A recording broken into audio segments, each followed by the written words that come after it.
Bismillahirrahmanirrahim. Alhamdulillahirabbil alamin. Kembali kita membaca kitab Al-Jami' li-Ibadatillahi Wahdah. Syekh Muhammad At-Tamimi masih menyebutkan di antara bentuk-bentuk ibadah, beliau mengatakan warruku'u was-sujud, ruku' dan sujud. Ruku' dan sujud adalah bentuk ibadah. Kemudian dijelaskan oleh Syekh Shalih Fauzan di catatan kaki nomor 17. Ar-ruku'u ibadatun la yakunu illa lillahi. Ruku' adalah ibadah yang tidak boleh diserahkan kecuali kepada Allah. La yarka'ul insanu li ahadin. Tidak boleh seseorang ruku' kepada orang lain.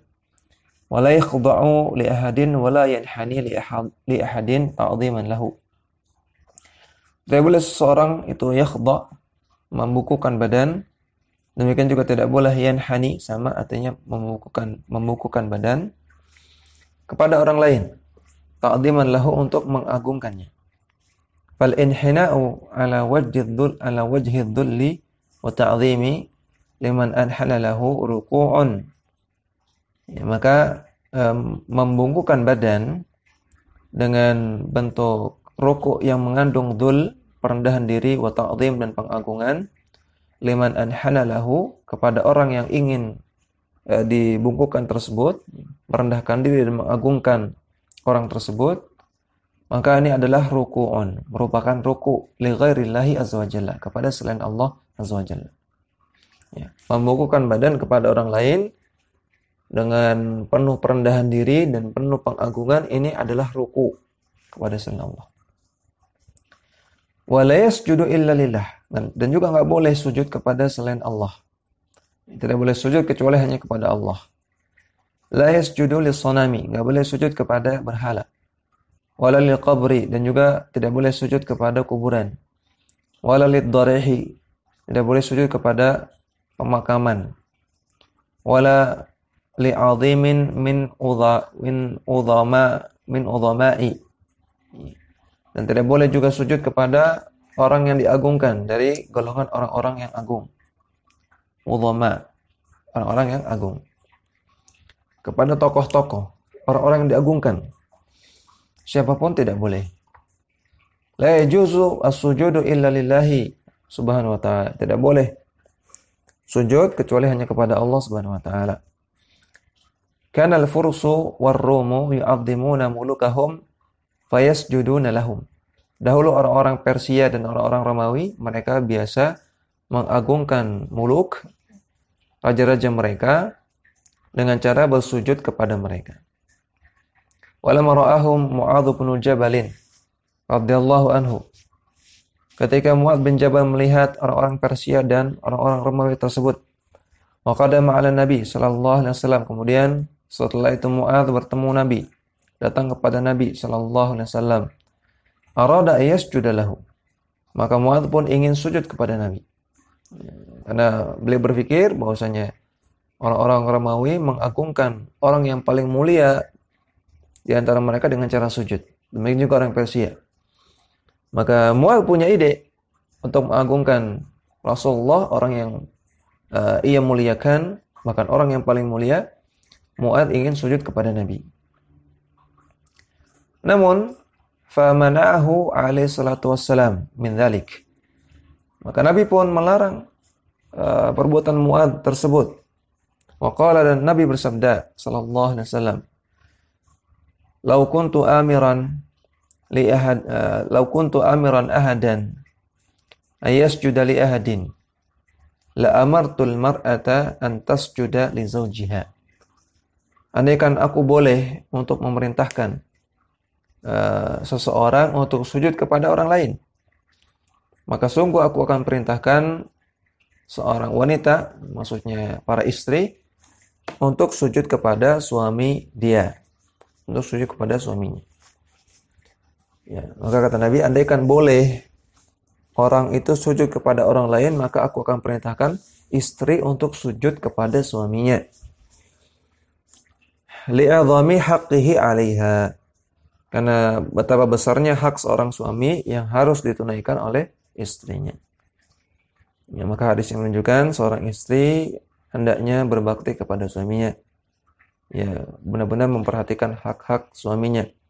Karena suaminya adalah pemimpin dalam keluarganya. Ya, tidak boleh dia kurang adab kepada suaminya. Tidak boleh dia berakhlak buruk kepada suaminya. Dia harus hormati suaminya dengan penuh penghormatan. Ya, kata Nabi, andaikan orang itu boleh sujud kepada orang lain, istri akan disuruh untuk sujud kepada suaminya. Namun juga tentunya di sisi lain, suami tidak boleh semena-mena, tidak boleh zalim kepada istrinya. Istri hormat kepada suami, berbakti kepada suami, taat kepada suami. Suami pun bergaul dengan istri dengan ma'ruf, berakhlak yang mulia kepada istri, tidak zalim, tidak semena-mena. Maka jika yang dilakukan akan terciptalah keluarga yang baik, ya, keluarga yang sakinah, ya, keluarga yang penuh keberkahan dari Allah Subhanahu wa taala. Ya, hadis ini diriwayatkan oleh Imam Ahmad, Ibnu Abi Syaibah, hadisnya sahih. Ya, maka Nabi melarang Mu'adz untuk sujud kepada Nabi. Andaikan Nabi saja tidak boleh disujudi, apalagi orang-orang yang selain beliau, yang tentunya tidak lebih mulia dari beliau. Fasujudu la yakunu illa lillahi azza wa jalla. Maka sujud tidak boleh diserahkan kecuali kepada Allah azza wa jalla. Kemudian Syekh Muhammad At-Tamimi mengatakan, wal khusyu'u, dan ibadah yang selanjutnya adalah khusyuk. Syekh Shalih Al-Fauzan menjelaskan, al-khusyu'u min a'malil qulubi. Khusyuk adalah perbuatan hati. Wal khusyu'u huwa ar-riqqatul lati takunu fil qalbi. Khusyuk artinya riqqah, kelembutan yang ada di dalam hati. Ya, khusyuk itu melembutkan hati. Ya, dengan cara memfokuskannya sehingga hatinya lembut terhadap sesuatu yang difokuskan tersebut. Wa hadza la yakunu illa lillahi. Ya. Dan ini tidak boleh diserahkan kecuali kepada Allah. Ya. Ini ada sedikit kesalahan cetak, harusnya tidak ada alifnya. Harusnya wa hadza la yakunu illa lillahi. Dan ini tidak boleh diserahkan kepada selain kecuali kepada Allah Subhanahu wa ta'ala. Fala takhsha'u li makhluqin wa innama takhsha'u lil khaliqi ta'dhiman lahu subhanahu wa ta'ala. Maka janganlah Anda khusyuk kepada makhluk. Ya, seperti khusyuknya orang-orang yang meminta hajat di kuburan. Mereka sangat khusyuk sekali. Maka orang yang minta hajat di kuburan, dia melakukan beberapa penyimpangan. Yang pertama minta hajat, berdoa kepada kuburan. Yang kedua khusyuk, ya, mengkhusyukkan hatinya untuk menghuni kubur tersebut. Wa inna ma takhsha'u lil khaliqi ta'dhiman lahu. Ya, sesungguhnya yang harus dilakukan adalah Anda khusyuk kepada Khaliq, kepada Allah. Ya, Al-Khaliq artinya pencipta, maksudnya Allah Subhanahu wa taala. Ta'dhiman lahu, untuk mengagungkan Allah Subhanahu wa taala.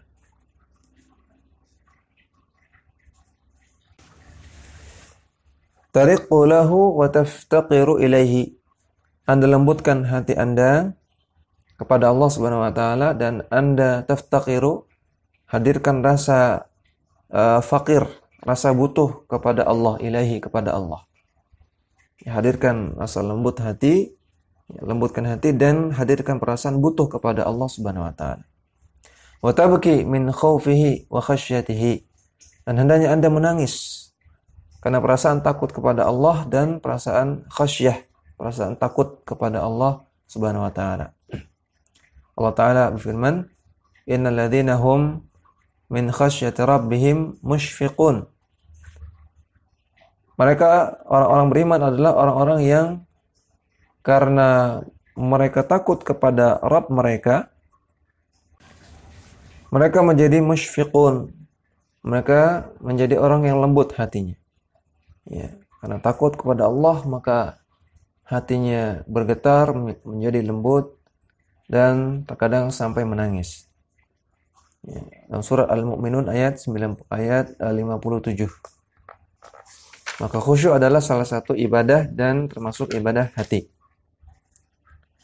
Kemudian Syekh Muhammad At-Tamimi mengatakan, wa tadallulu wa ta'zimu alladhi huwa min khasa'isil ilahiyati. Demikian juga tadallul, perendahan diri, wa ta'zim, dan pengagungan, yang ini merupakan di antara kekhususan ilahiyah, kekhususan Allah Subhanahu wa taala.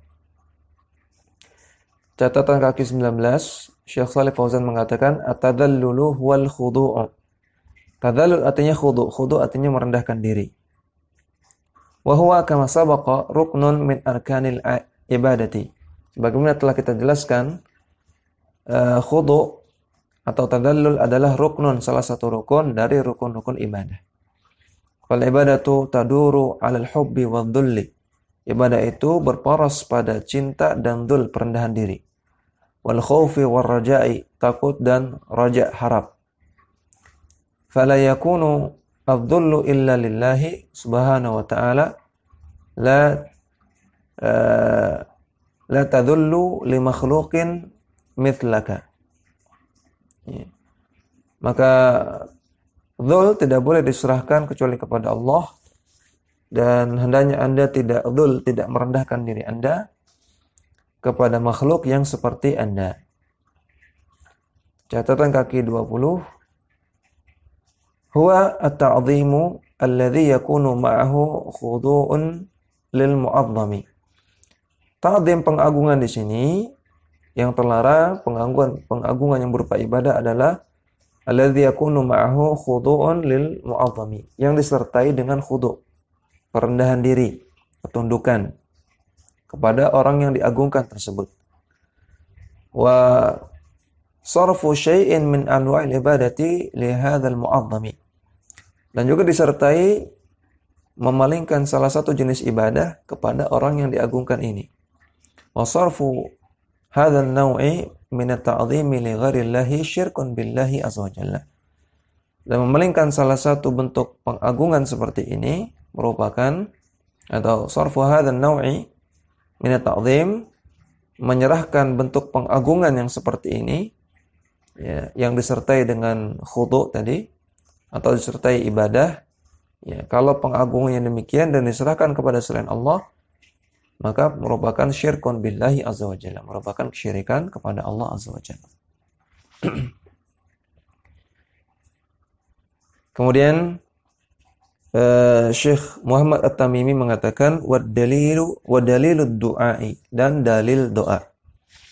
Ya, jadi sampai kalimat sebelumnya tadi beliau telah selesai menjelaskan jenis-jenis ibadah, ya. Nah, kalau kita perhatikan perkataannya Syekh Muhammad At-Tamimi itu belum menyebutkan dalil.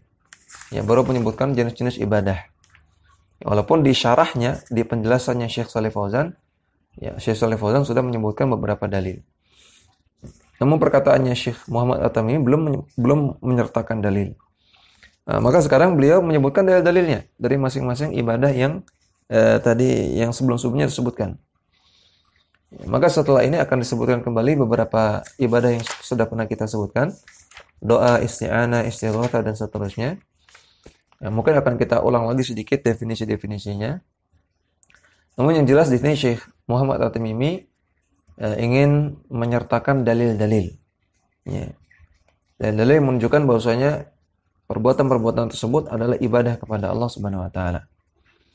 Ya, maka ini menunjukkan semangat beliau untuk berdalil, ya. Untuk mendasari perkataan-perkataan beliau di atas dalil. Dan inilah syiarnya ulama-ulama Ahlus Sunnah wal Jamaah. Itu mereka mengatakan sesuatu, berkeyakinan, beramal di atas dalil. Ya, bukan sekedar katanya, ya, bukan sekedar opini, namun dengan dalil, di atas ilmu, di atas dalil. Dan apa itu dalil? Dalil secara bahasa artinya al-hadi, artinya petunjuk. Ad-dalil lughatan al-hadi.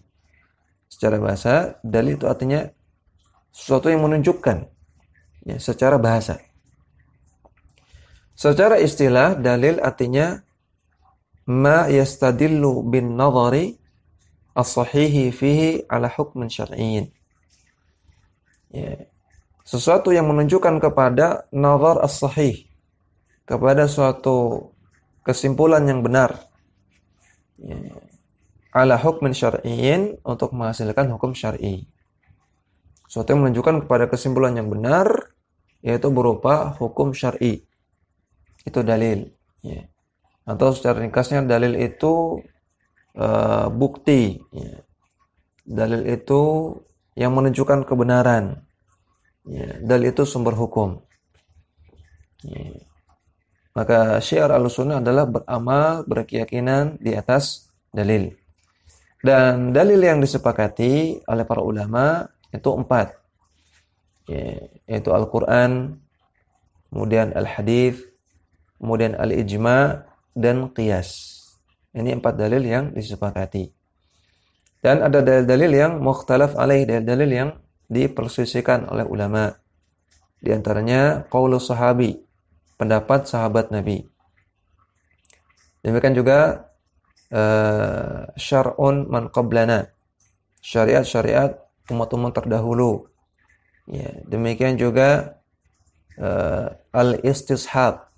Al-istishab artinya hukum asal, berdalil dengan hukum asal, dan beberapa dalil-dalil yang lain yang mukhtalaf alaih, yang diperselisihkan. Ini akan dibahas dalam pelajaran ilmu usul fikih.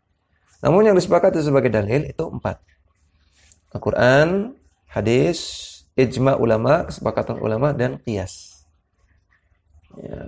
Adapun mimpi itu bukan dalil, ya.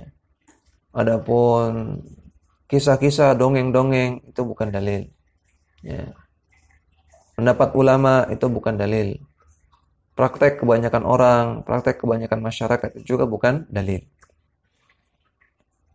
Ya, kemudian di sini Syekh Muhammad At-Tamimi mengatakan, wa dalilu ad-du'ai, dalil doa adalah qauluhu ta'ala, firman Allah Ta'ala berfirman, wa annal masajida lillahi fala tad'u ma'allahi ahada. Sesungguhnya masjid-masjid itu milik Allah, maka janganlah kalian berdoa ma'allahi, bersamaan dengan berdoa kepada Allah, kalian berdoa kepada ahada, kepada selain Allah. Surat Al-Jin ayat 18.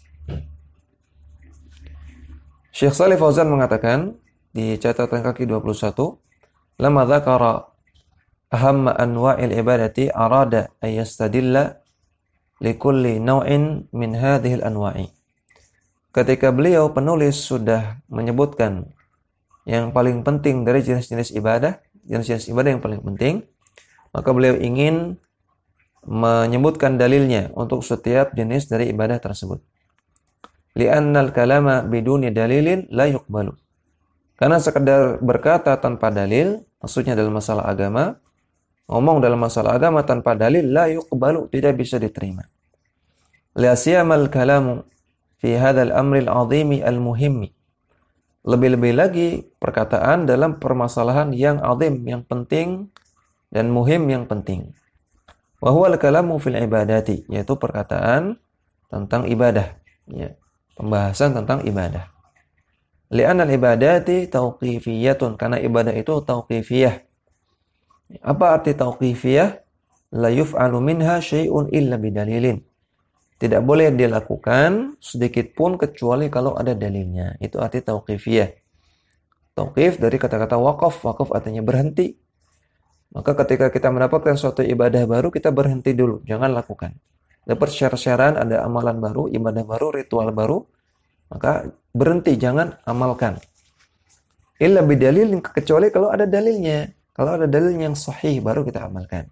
Ibadah apapun, ya, sifatnya tauqifiyah. Kita tidak lakukan, hukumnya haram untuk dilakukan kecuali kalau ada dalil. Kemudian Syekh Muhammad At-Tamimi atau Syekh Shalih Fauzan di catatan kaki nomor 22, beliau mengatakan, hakadha yajibu an takunal masajidu lillahi azza wa jalla. Demikianlah wajib masjid-masjid itu milik Allah azza wa jalla. La tubna lirriya'i was-sum'ati. Tidak boleh dibangun masjid-masjid tersebut untuk riya, untuk mendapatkan untuk dilihat oleh orang lain atau sum'ati untuk didengar oleh orang lain. Ya, artinya tidak boleh bikin masjid untuk dipuji oleh orang, namun harus ikhlas kepada Allah Subhanahu wa taala. Tubna 'alal adrihati wal qubur. Dan juga tidak boleh masjid dibangun di atas pemakaman dan kuburan. Ya.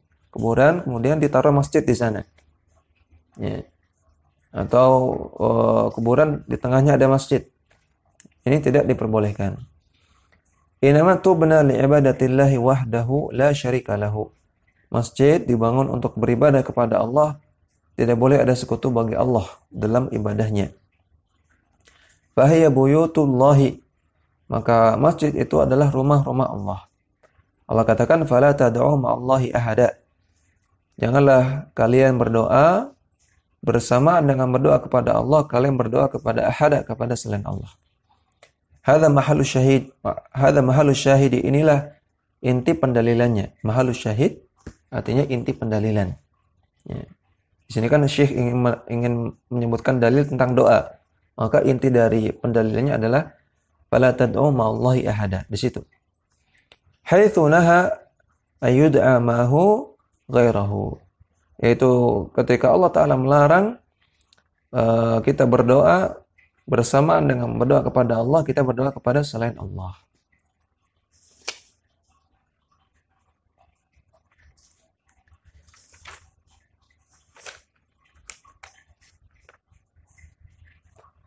Kemudian Syekh Muhammad At-Tamimi mengatakan,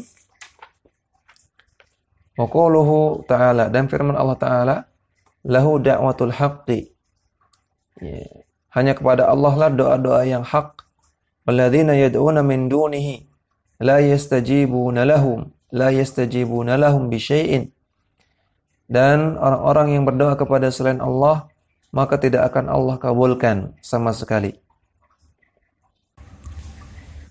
Illa kabasiti kaffaihi ilal ma'i, kecuali seperti orang yang membuka kedua telapak tangannya untuk mengambil air, liyablugha fahu, untuk menyampaikan air tersebut ke mulutnya, wa ma huwa bibalighi, namun dia tidak bisa melakukannya, tidak bisa menyampaikan air tersebut, ya, karena sudah habis di jalan.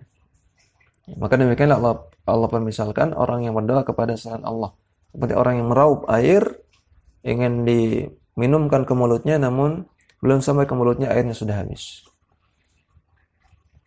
Wa ma du'aul kafirin illa fi dhalal, dan tidaklah doanya orang-orang kafir tersebut kecuali di dalam kesesatan. Surat Ar-Ra'd ayat 14. Ya, demikian dulu yang bisa kita bacakan pada kesempatan kali ini. Mudah-mudahan bermanfaat dan bisa kita amalkan dalam kehidupan kita sehari-hari. Wassallallahu ala nabiyina Muhammadin wa ala alihi wa sahbihi wasallam. Dakwah semampumu.